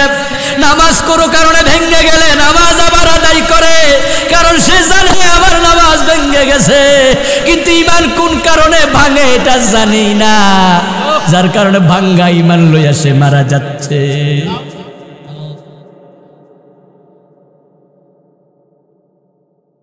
ও মুসলমান, দেশটা যখন স্বাধীন হয় 1971 সনে, এই দেশে মানুষ ছিল 7.5 কোটি। তার মাঝে 50 লাখ যদি হিন্দু বৌদ্ধ খ্রিস্টান হয়, তাদেরকে বাদ দেন, মুসলমান ছিল 7 কোটি। এখন 2022 সন চলছে, মানুষ হয়ে গেছে প্রায় 18 কোটি। তার মাঝে 2 কোটি যদি হিন্দু বৌদ্ধ খ্রিস্টান বাদ দেন, মুসলমান হয়ে গেল 16 কোটি। ছিলাম 7 কোটি, এখন হয়েছে 16 কোটি। আপনারা বলুন তো, আগামী 10 বছর পরে 20 কোটি 16 কোটি থাকবে না আরো বাড়বে? 30 বছর পরে তো এরকম যদি আমরা বাড়ি, কিয়ামতটা হইব কেমনে? একজন থাকলেও তো কিয়ামত হবে না। আরেকটি প্রশ্নের জবাব দিন তো ভাইয়েরা, কিয়ামত কি পিছাচ্ছে না আগাচ্ছে? তো কিয়ামত আগাইলে মুসলমান বাড়বে কইল কে? অথচ আমরা তো 7 কোটি থেকে হয়ে গেলাম 16 কোটি। 10 বছর পর হয়ে যাব 25 কোটি 20 কোটি। একজন থাকলেও তো কিয়ামত হবে না। আসলে ইমানদার বাড়ে না, ইমানদার প্রতিদিন কমতেছে। এখন ভোটার লিস্টের তালিকায় মুসলমান, বাস্তব মুসলমান কমে গেছে। 100% মুসলমানের মানুষের মাঝে নাকি আমরা 92% মুসলমান। ভোটার লিস্টে দেখে, পত্রিকায় দেখে তো মন ফুলে যায়, বুক ফুলে যায়, মাশাআল্লাহ। কিন্তু আমি মনে করি না না না, 91-92% দরকার নাই।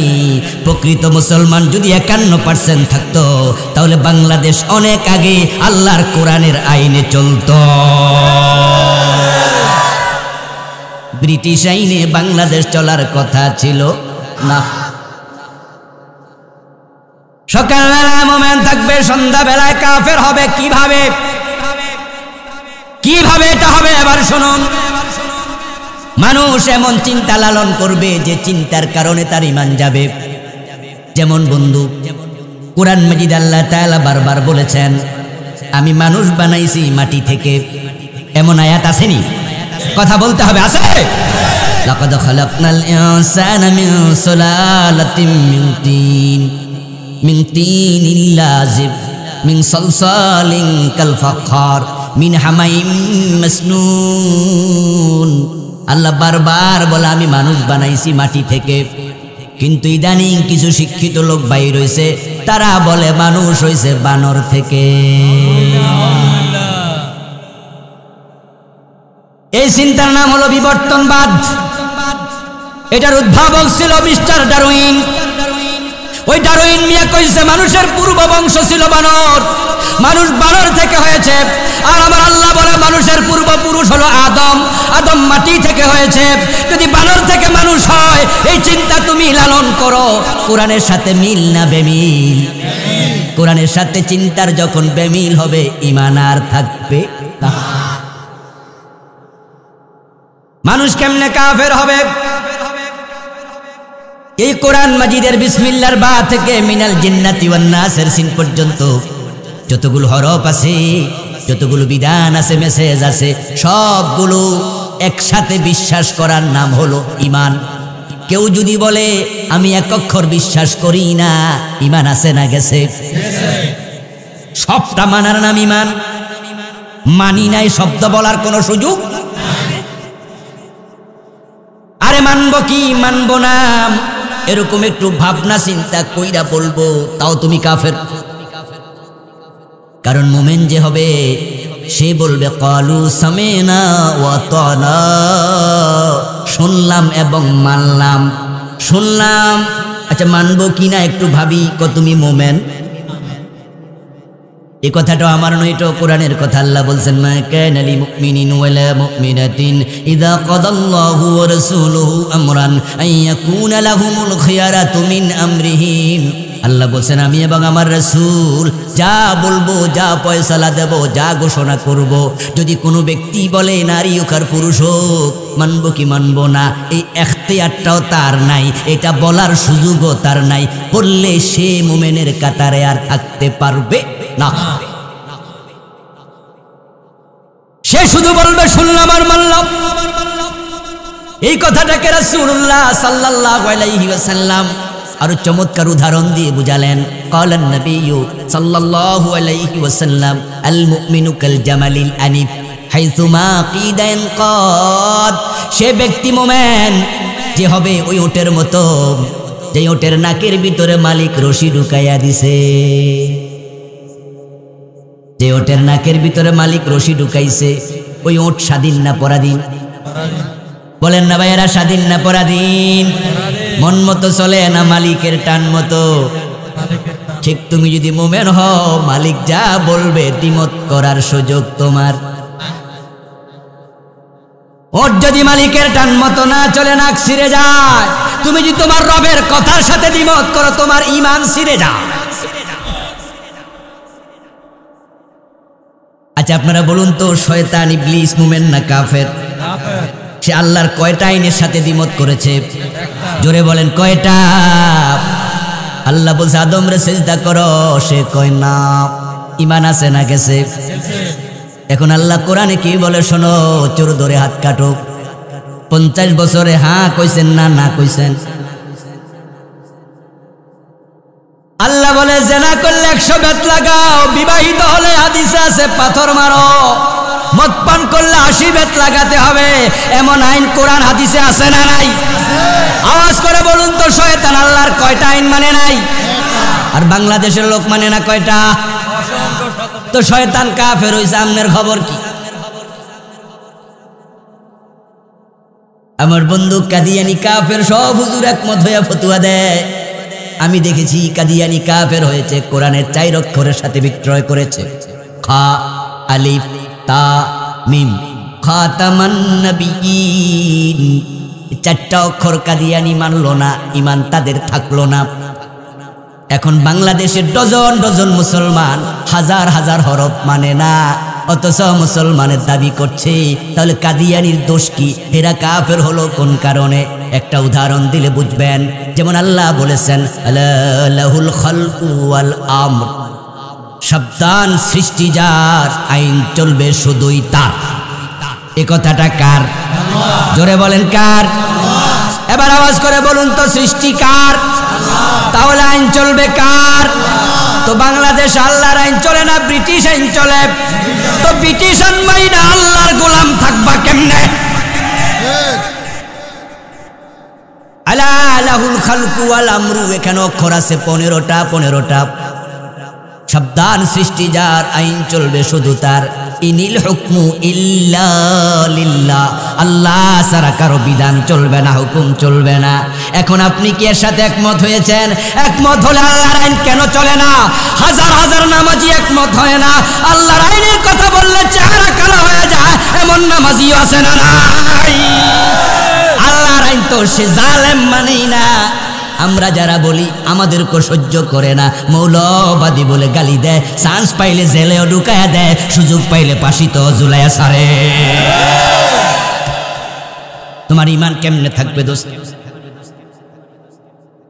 ঈমান বড় ঠুনকো জিনিস, কাঁচের গ্লাসের মতো। ভালো করে শুনুন, কাঁচের গ্লাস যদি আপনি যত্ন না নেন, তাহলে এটা হাত থেকে যে কোনো টাইমে পড়ে ভেঙে যেতে পারে।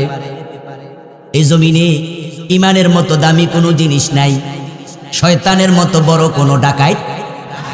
এই ডাকাতটা আমাদের সাথেও আছে না নাই? কই থাকে? আপনার কলবের পাশে। কারণ সেই জানে ঈমান থাকে মুমিনের কলবে। আশ-শাইতানু যাসিমুন আলা কলবি বনি আদম, বনি আদমের কলবের পাশে শয়তান আছে, সে ঈমান চুরি করার জন্য উৎপেতে আছে। কখন কার ঈমান চুরি করে নিয়ে যায় বলা যায় না, বলা যায় না। আল্লাহর নবী ছাড়া কারো ঈমানের কোনো গ্যারান্টি নেই।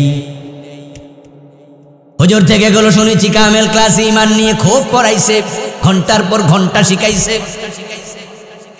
আল্লাহর নবী ছাড়া কারো ঈমান নিরাপদ নয়। আল্লাহর নবীদেরকে হেফাজত করেছেন কে? আরো জোরে বলেন কে? এই জন্যই তো নবীদেরকে মাসুম বলে। আল্লাহ কোরআনে রাসূলকে বলছে ওয়াতলু আলাইহিম নাবাল্লাযী আতাইনাহু আয়াতিনা ফানসালাকা মিনহা ফাতবাহু শাইতানু ফাকানা মিনাল গাওয়িন। ও প্রিয় নবী, উম্মতের কাছে ওই ব্যক্তির আলোচনা আপনি করুন যেই লোকটা আল্লাহর ওলি ছিল কিন্তু ঈমান হারা হয়ে কাফের হয়ে মরছে। রাসূলকে আল্লাহ বলে ওয়াতলু আলাইহিম, আপনি তেলাওয়াত করেন আপনার উম্মতের কাছে নাবা আল্লাযী আতাইনাহু আয়াতিনা, ওই লোকের কথা যাকে আমি অনেক কারামত দিছি। আয়াতে তাফসীর পড়ুন, পাবেন হাদিস তাফসীরের কিতাবগুলোতে। ওই লোকটার নাম ছিল বালাম ইবনে বাউরা। বনি ইসরাইলের আল্লাহর অনেক বড় ওলি ছিল, তার অনেকগুলো কারামত ছিল। তার মাঝে একটা কারামত হলো দোয়া করতে দেরি কবুল হতে দেরি হতো না। সে ছিল মুস্তাজাবুদ দাওয়া। আল্লাহ এবার বলে ফাতবাহু শয়তান, শয়তান তার পিছনে লেগেছে। ফাকানা মিনাল গাওয়িন, এক পর্যায়ে লোকটা কাফের হয়ে গেছে। এখন ঈমানের ব্যাপারে আমাদেরও সতর্ক হওয়া দরকার আছে না নাই? আপনি বন্ধু কুফরি করলে ঈমান চলে যাবে। কথার দ্বারা কুফরি হয়, কাজের দ্বারা হয়, কাজের দ্বারা শিরিক হয়, শিরিক করলে ঈমান চলে যাবে।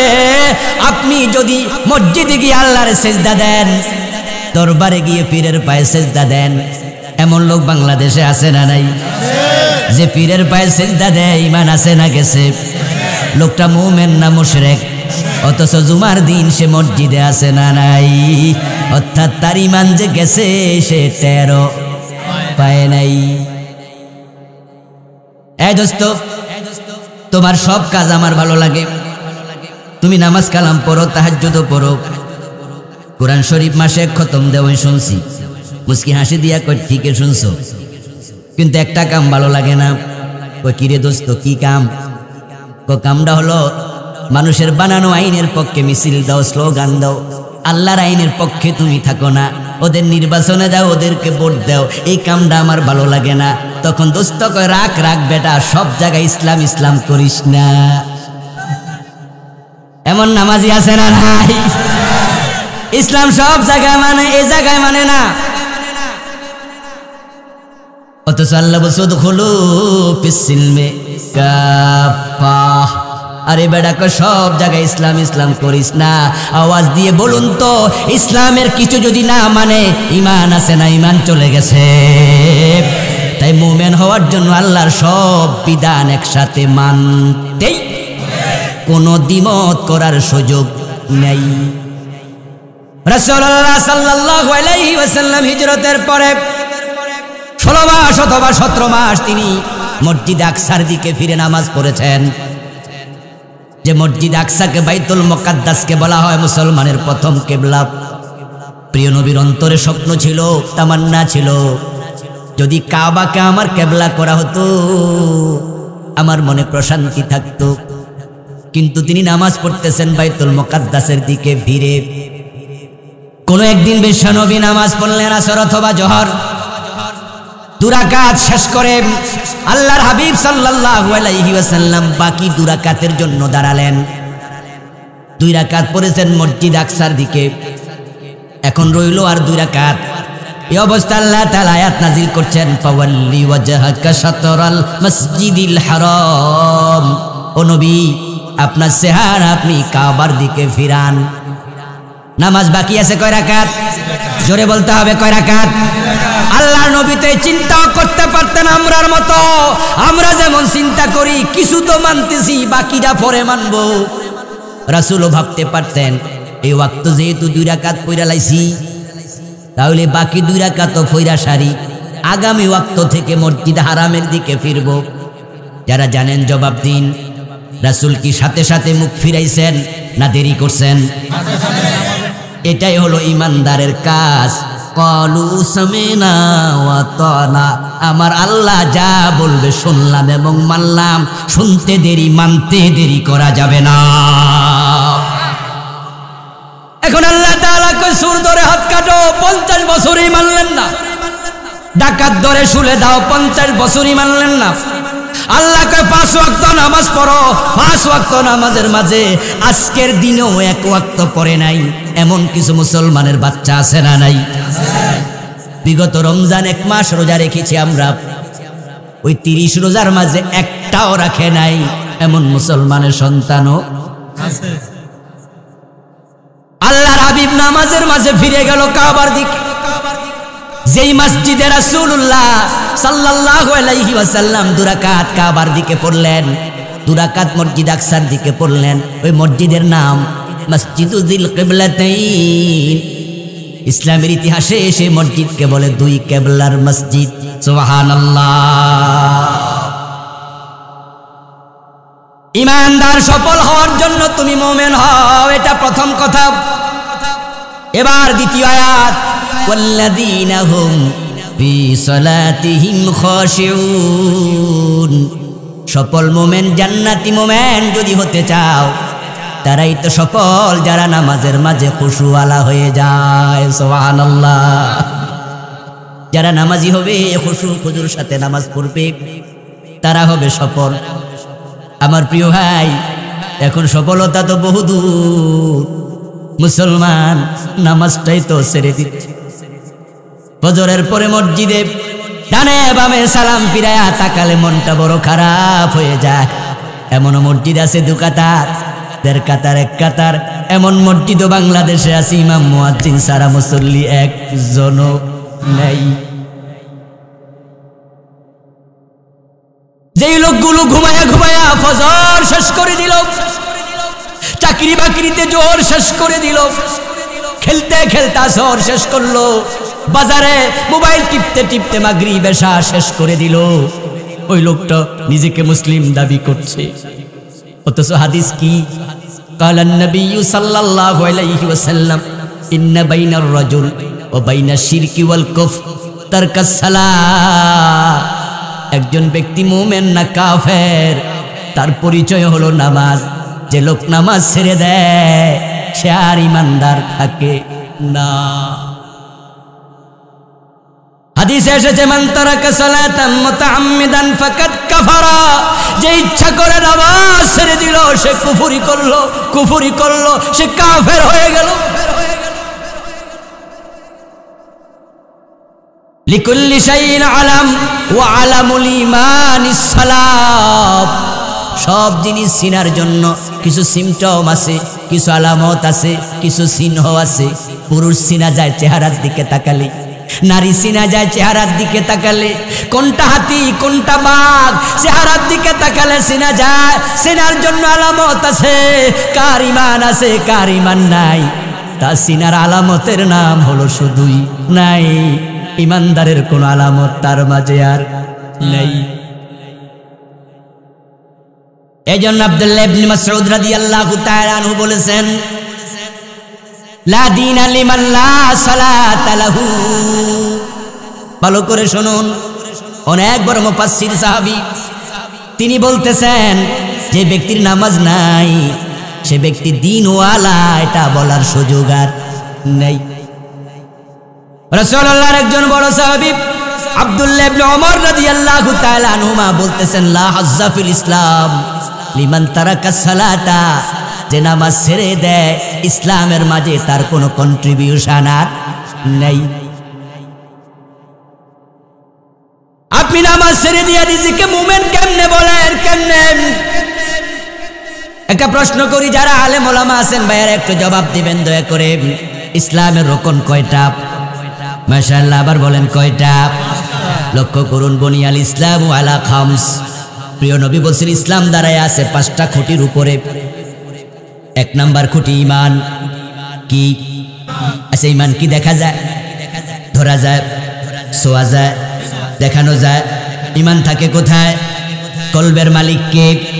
আপনি মুমিন, আমি বুঝবো না, আমি মুমিন, আপনি বুঝবেন না। আব্দুল্লাহ ইবনে উবাই এত বড় মুনাফিক, ওহী নাজিল হওয়ার আগে নবী মুহাম্মদ নিজেও বুঝতে পারেন নাই। তাই তো রাসূলুল্লাহ সাল্লাল্লাহু আলাইহি ওয়াসাল্লাম উহুদের যুদ্ধের দিন এই আব্দুল্লাহ ইবনে উবাইকে 300 মুজাহিদের নেতা বানাইয়া দিছে। আল্লাহ নিজে বলতেছে, ইদা রাআইতাহুম তুজিবুকা আজসামুহুম, ও নবী তাদের চেহারা দেখলে আপনি খুশি হয়ে যাবেন। লম্বা দাড়ি, লম্বা পাঞ্জাবি, লম্বা পাগড়ি, কথা বললে মনোযোগ দিয়ে শুনতে মন চাইবে, এত সুন্দর কথাও বলছে, অথচ অন্তরে ঈমানটাই নেই। ঈমান অন্তরে থাকে, এটা দেখা যায় না, দেখানো যায় না, ধরা যায় না, ধরানো যায় না। এখন আপনার ঈমান 5টা রকমের মাঝে 1 নাম্বার। এখন ঈমানটা আছে কিনা তার প্রমাণ হবে নামাজ, নামাজ, নামাজ। দিনের মাঝে নামাজ তেমন, দেহের মাঝে মাথা যেমন। দেহ থেকে মাথা আলাদা হলে ব্যক্তি চিনা যায় না। আপনার জীবন থেকে নামাজ আলাদা হলে আপনি মুসলিম, এটা চিনার কোনো সুযোগ থাকবে না। আচ্ছা, আমার সামনে আপনারা যারা আছেন, কিয়ামতের দিন নিজের আমল দিয়ে আপনি জান্নাত পেয়ে যাবেন, রাসূলুল্লাহর শাফাত লাগবে না, এমন দুঃসাহস কার কার আছে? হাত তোলেন।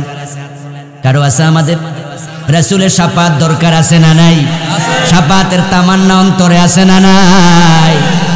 মা আয়েশা রাসূলকে প্রশ্ন করেছিলেন, হুজুর আপনি উম্মতের জন্য শাফাত করবেন? আপনি বললেন, আমি জানতে চাই কিয়ামতের ময়দানে আদম আলাইহিস সালাম থেকে ঈসা নবী পর্যন্ত সব নবীর উম্মত একত্র হবে, আপনি যে আপনার উম্মতকে সুপারিশ করবেন, আপনি সেদিন চিনবেন কেমনে? তো না চিনলে আপনি কেমনে শাফাত করবেন? আল্লাহর হাবিব জবাব দিল, আয়েশা শোনো, ইন্নাহুম ইউদআউনা ইয়াওমাল কিয়ামাতি গুররান মুহাজ্জালিন মিন আসারিল উদু। আমার উম্মতের হাশরের ময়দানে আমি কেমনে চিনব? শোনো, তারা যে 5 ওয়াক্ত নামাজ পড়তো, নামাজ করার জন্য ওযু করত, ওযুর অঙ্গ থেকে কিয়ামতের দিন নূর চমকাতে থাকবে, আমি তখন চিনব এটা আমার উম্মত।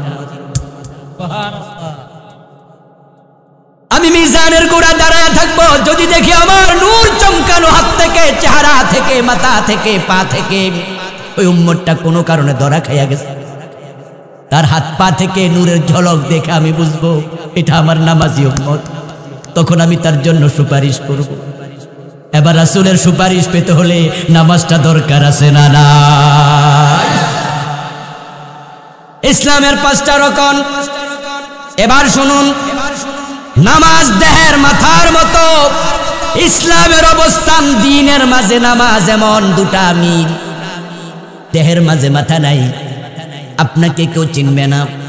আপনার জীবনে নামাজ নাই, রাসূল উম্মত হিসাবে চিনবে না, সুপারিশের তিনি কোনো সুযোগই আর পাবেন না। চিনলেন না, কিসের সুপারিশ? এবার বাকি যান, সামনে আগান। 3 নাম্বার হলো যাকাত। বলুন তো, গরিব মানুষ কি যাকাত দেয়া লাগে? কথা বলেন। তাহলে বোঝা যায় ইসলামের যে 3 নাম্বার রকম যাকাত, এটা মাঝে মাঝে অমিট হয়, মাঝে মাঝে এটা স্থগিত হয়, গরিবের জন্য লাগবে না। 4 নাম্বার রকমের নাম হজ। গরিব মানুষের কি হজ ফরজ? তাহলে জীবন থেকে গরিবের হজ অমিট হলো, লাগবে না। 5 নাম্বার হলো রোজা। যে ব্যক্তি এমন অসুস্থ, জীবনে আর সুস্থ হওয়ার সম্ভাবনা নাই, তার কি রোজা রাখা লাগে? আল্লাহ কোরআনে বলছেন, ওয়ালাল্লাযীনা ইউতীকুনাহু ফিদিয়াতুন তুআমু মিসকিন। যে ব্যক্তি রোজা রাখতে অক্ষম, সে প্রতি রোজার পরিবর্তে 2 জন মিসকিনকে খাওয়াবে, 1 জন মিসকিনকে খাওয়াবে, 2 বেলা খাবার টাকা দেবে। অথবা 2 বেলা খাবার খাইয়ে দেবে, রোজা রাখা লাগবে না। ইসলামের রকম 5টা। কখনো কখনো রোজা মাফ হয়, কখনো কখনো যাকাত মাফ হয়, কখনো কখনো হজ মাফ হয়, কিন্তু নামাজ মাফের কোনো সিস্টেমই নেই। আপনি বলবেন হুজুর আমি দারুণ অসুস্থ, আমি তো দাঁড়াতে পারি না, নামাজ পড়বো কেমনে? তখন হাদিস থেকে হুজুর শুনায়া দেবে সাল্লি কায়মা ওয়া ইন লাম তাস্তাতি ফাকায়দা ইল্লা আলা জানবিন। দাঁড়ায়া নামাজ পড়ো। শরীরে বল নাই অসুস্থ, তাহলে বসে পড়ো। কই হুজুর আমি তো বসতামও পারি না। হাদিস থেকে শোনাবে তাহলে শুয়ে শুয়ে পড়ো, নামাজ মাফের কোনো সিস্টেম নাই। আপনি অসুস্থ, এমন অসুস্থ গায়ে আগুন লেগেছে, পুরা বডি একবারে সাদা, আপনার কি বলে ব্যান্ডেজ দিয়া একবারে প্যাকেটের মতো বানাই ফেলছে, আগুনে দগ্ধ হলে পুরা বডি প্যাকেট করে ফেলে। ডাক্তার কইছে আগামী 2 মাস পানি ইউজ করা নিষেধ। এখন আপনি হুজুরকে বললেন হুজুর আমি তো অসুস্থ, নামাজ কেমনে পড়মু, আমার তো ওযু করাই মানা। হুজুর বলবে তুমি তায়াম্মুম করো, নামাজ মাপের কোনো সিস্টেমই নেই।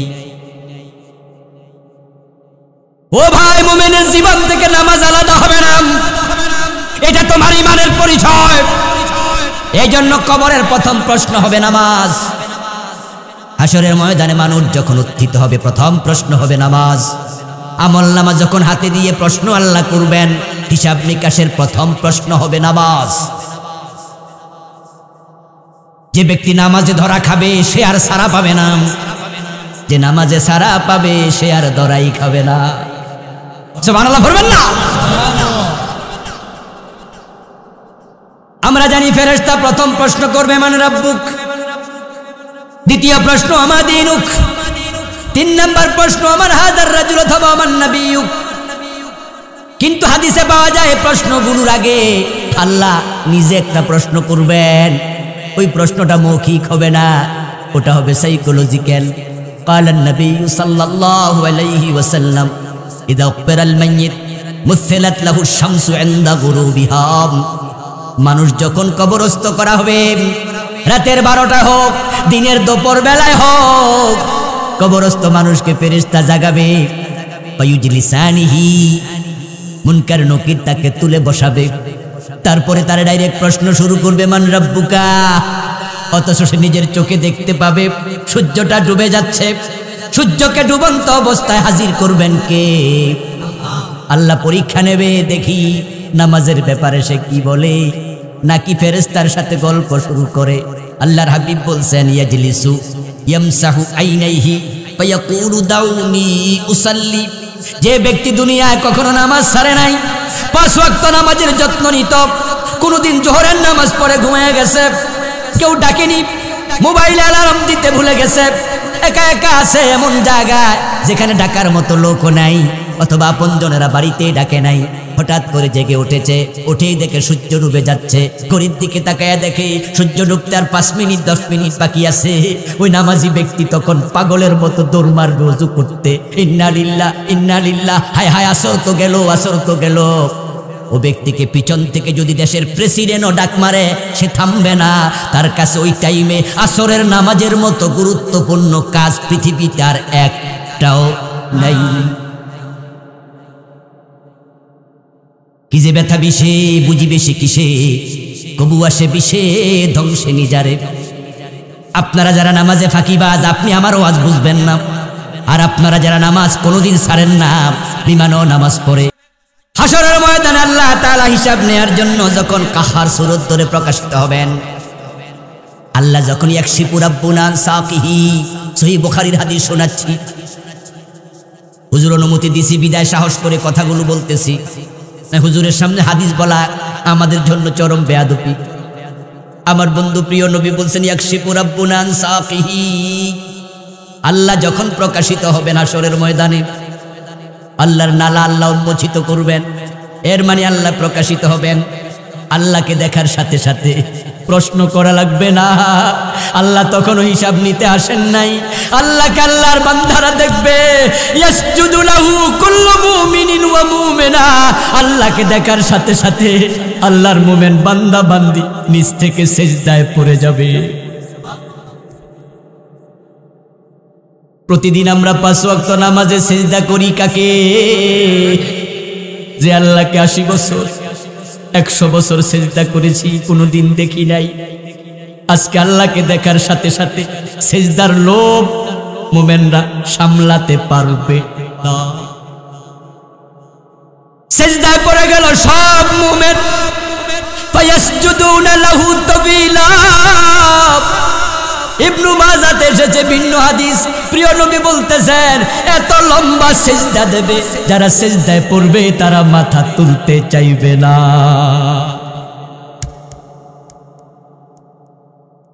ফায়াযহাবু লিয়াসজুদা ওয়া ইয়াবকা মান কানা ফিদ দুনিয়া ইয়াসজুদু ফিদ দুনিয়া রিয়াআন ওয়া সুমআতান ফায়াযহাবু লিয়াসজুদা ফায়াউদু যাহরুহু তাবাকান ওয়াহিদা।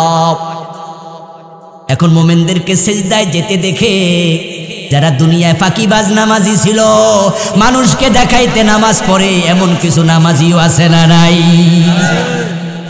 জোহরে আছে আসরে নাই, আসরে আছে মাগরিবে নাই, জুমায় আছে ওয়াক্তিয়া নাই। এলাকার মেম্বার, এলাকার চেয়ারম্যান, জুমার নামাজটাও যদি না পড়ি মানুষ কি কইব? সমাজের ধরায় নামাজ পড়ে, লোক দেখানো নামাজ পড়ে। তারা যখন দেখবে প্রকৃত মুমিনরা সিজদায় চলে গেছে, তখন তারাও ভাববে আল্লাহর আমরা একটা সিজদা দেই।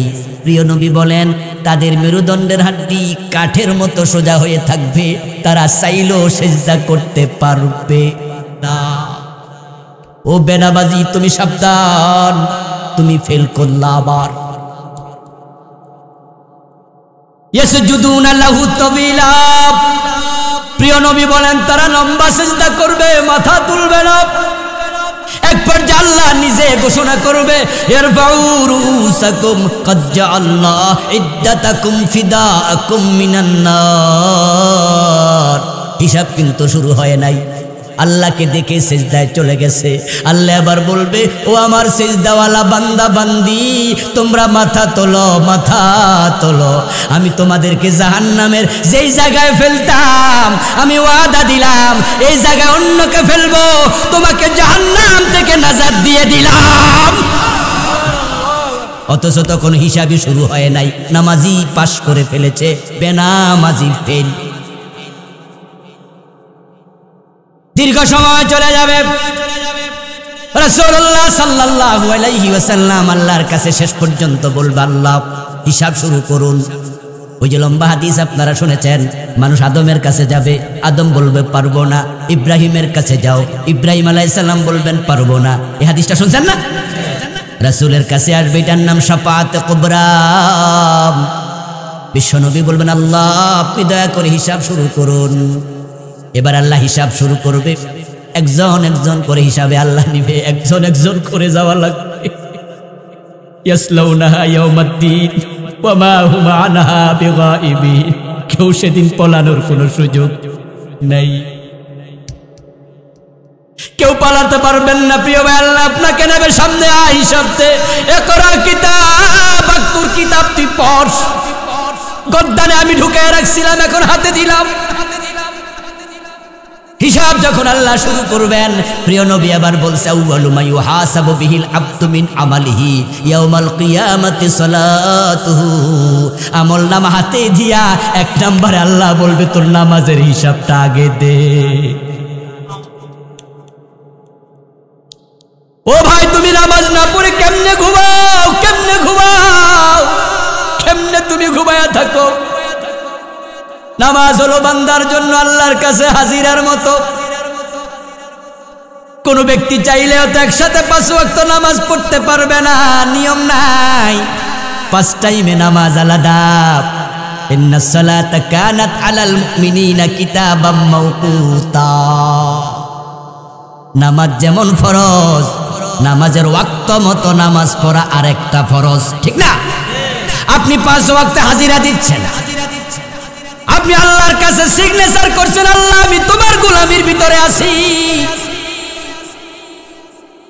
রাত শেষ করে ফজরের নামাজে যাই আপনি হাজিরা দিলেন। ও বন্ধু, আঙ্গুলের টিপ দে মানুষ, সুবহানাল্লাহ সুবহানাল্লাহ। এখন আধুনিক যুগ, জায়গা জমিন যখন দলিল আমরা করি তখন সিগনেচারও নেয়, সাথে আঙ্গুলের টিপটা আছে না নাই? কারণ পৃথিবীর বিজ্ঞানীরা গবেষণা করে দেখেছে পৃথিবীর 800 কোটি মানুষ আঙ্গুলের টিপ কারো সাথে কারোটা মিলে না। ওই টিপ দিয়ে আমরা সাজিরা সিগনেচার করি, জমিতে দলিলে আমরা টিপ দেই। প্রতিদিন 5 বার তোমার কপাল তোমার নাক জমিনের মাঝে ঠেকায়া আল্লাহর কাছে তুমি হাজিরা দাও, তুমি মুমিন। এখন আপনি ফজরে হাজিরা দেন নাই, দুপুর বেলা আজরাইল আসলো, তাহলে মুমিনের খাতায় আপনার নামটাই ঢোকে নাই। কথা কি বুঝাইতে পারছি আমি?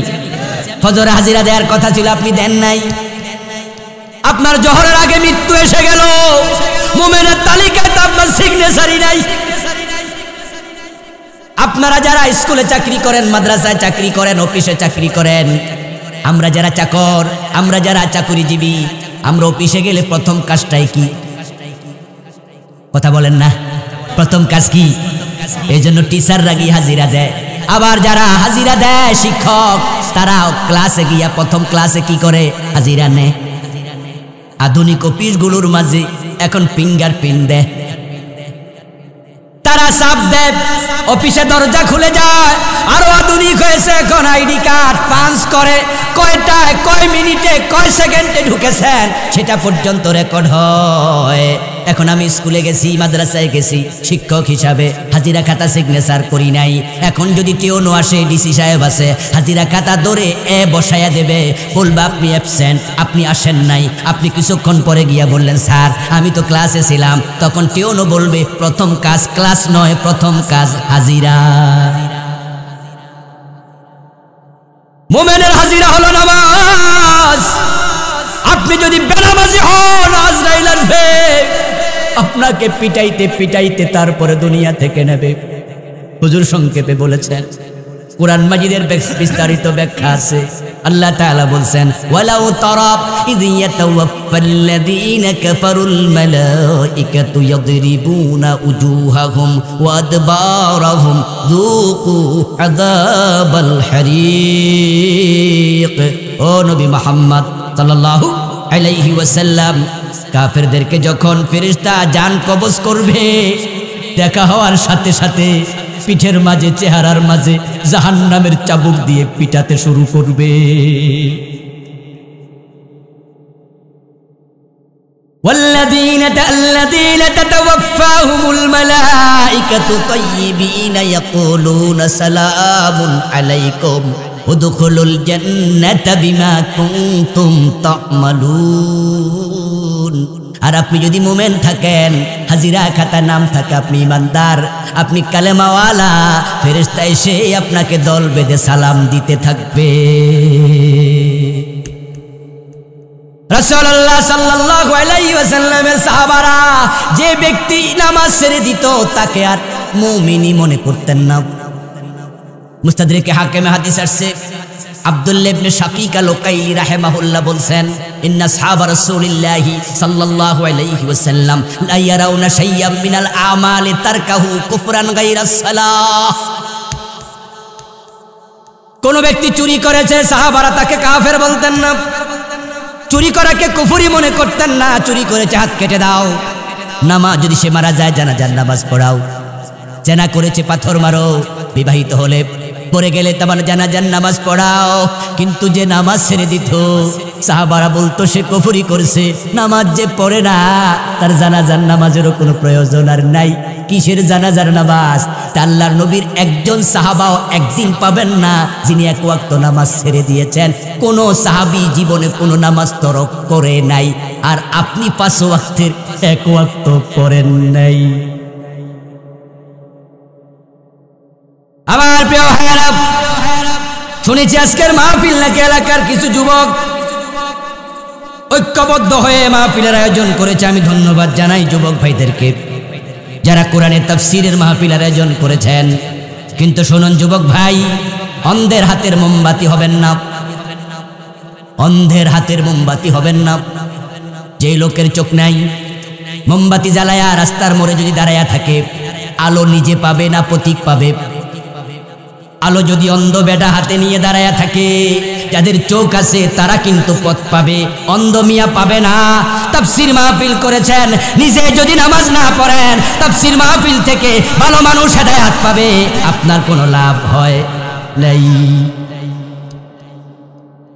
এই জন্য যুবক ভাইয়েরা, আল্লাহ তোমাদেরকে তৌফিক দিয়েছে, তাফসীর মাহফিলের আয়োজন করেছো।